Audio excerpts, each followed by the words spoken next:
Une église qui dérange.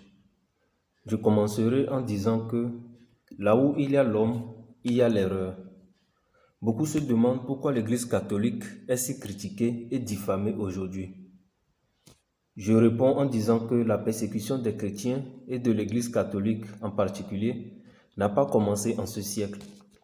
Déjà Jésus-Christ, sur qui se fonde le christianisme, a été persécuté à mort à cause de sa nouvelle doctrine qui repose sur l'amour du prochain, la compassion avec les faibles et les pauvres et les laissés pour compte de nos sociétés.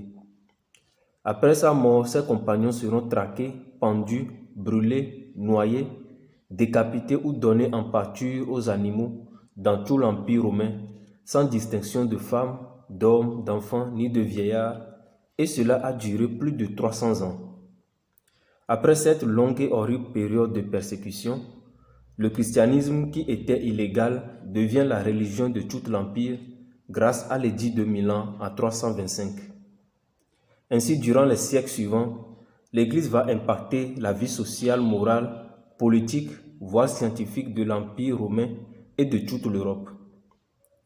Mais à partir du XVIIIe siècle, des voix commencent à se lever pour réclamer la séparation de l'État et de l'Église, ce qui donna naissance à un courant philosophique, les Lumières, prônant l'audace de penser par soi-même, le sapere aude. Au plan politique, ces idées nouvelles conduiront à la fin de la monarchie grâce à la Révolution française de juillet 1789. Et il s'ensuivra une violente persécution des chrétiens avec la confiscation des édifices et des terres de l'Église qu'on accuse d'être de connivence avec l'aristocratie. Plus de 3000 prêtres se feront décapiter ou noyer, sans compter ceux qui ont pris le chemin de l'exil. Donc depuis lors et plus encore aujourd'hui, l'Église continue de subir les assauts d'une instrumentalisation médiatique avec une vaste campagne de désinformation sur ses activités passées. Celles-ci vont de l'Inquisition en passant par les croisades. Mais s'il est vrai que ces événements font partie de l'histoire de l'Église, il faut toutefois noter qu'ils sont très souvent sortis de leur contexte historique ou exagérés avec un goût malsain de mauvaise foi dans le seul but de discréditer l'Église catholique. Mais ces persécutions, loin d'affaiblir l'Église, la rendent plus forte.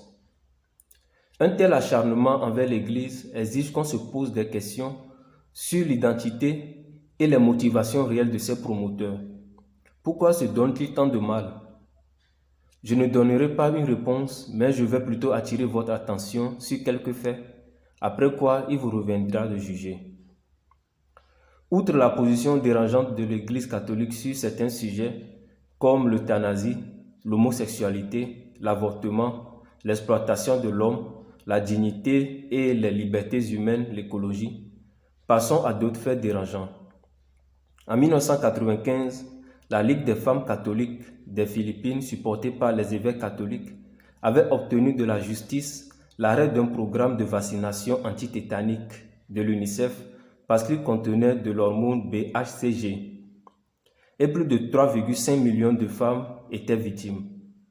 En 2014, suite à des tests et enquêtes menées par des évêques catholiques du Kenya et dont le gouvernement du Kenya a été alerté, des agents anti-fertilité ont été découverts dans les vaccins contre le tétanos.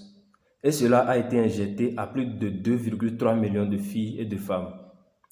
Dans certains pays d'Amérique latine et d'Afrique, l'engagement des évêques sur des questions de justice sociale, des libertés humaines et dans le processus de la décolonisation qui aboutit aux indépendances est non négligeable, en l'instar du Congo, de la Côte d'Ivoire, du Bénin ou encore du Togo. Nous ne pourrons oublier la gênante présence des missionnaires avec des écoles, des hôpitaux et centres d'apprentissage dans les zones les plus reculées de nos pays et abandonnées de nos gouvernements. Ces œuvres sont souvent mal reçues par certains qui auraient voulu que les populations les plébiscitent comme des sauveurs afin de les exploiter à leur guise. Les esprits aiguisés peuvent comprendre pourquoi tant d'acharnement des médias, dont plus de 95% appartiennent à la propagande d'idéologie contre l'Église. J'admettrai volontiers avec vous que, sans les religions, le monde peut survivre, mais ce monde serait-il enfin parfait, sans tâche, sans famine, sans concurrence ou ambition démesurée qui conduit aux guerres? Nous avons le devoir de critiquer, Mais il faudrait que cette critique soit objective et dans la vérité afin qu'elle soit constructive. Les religions sont à l'image de l'être humain, c'est-à-dire elles ont leur temps d'enfance avec de tâtonnements, d'erreurs et leur temps de maturation où de ces erreurs elles se perfectionnent. Il faut dire que l'Église catholique, malgré ses faiblesses, ne saurait cautionner le mal. Et elle reste la seule, pour ne pas dire la dernière institution libre, qui s'oppose avec tout son poids à tous ceux qui veulent asservir ou dominer le monde avec des idéologies nouvelles qui ne respectent pas la dignité humaine.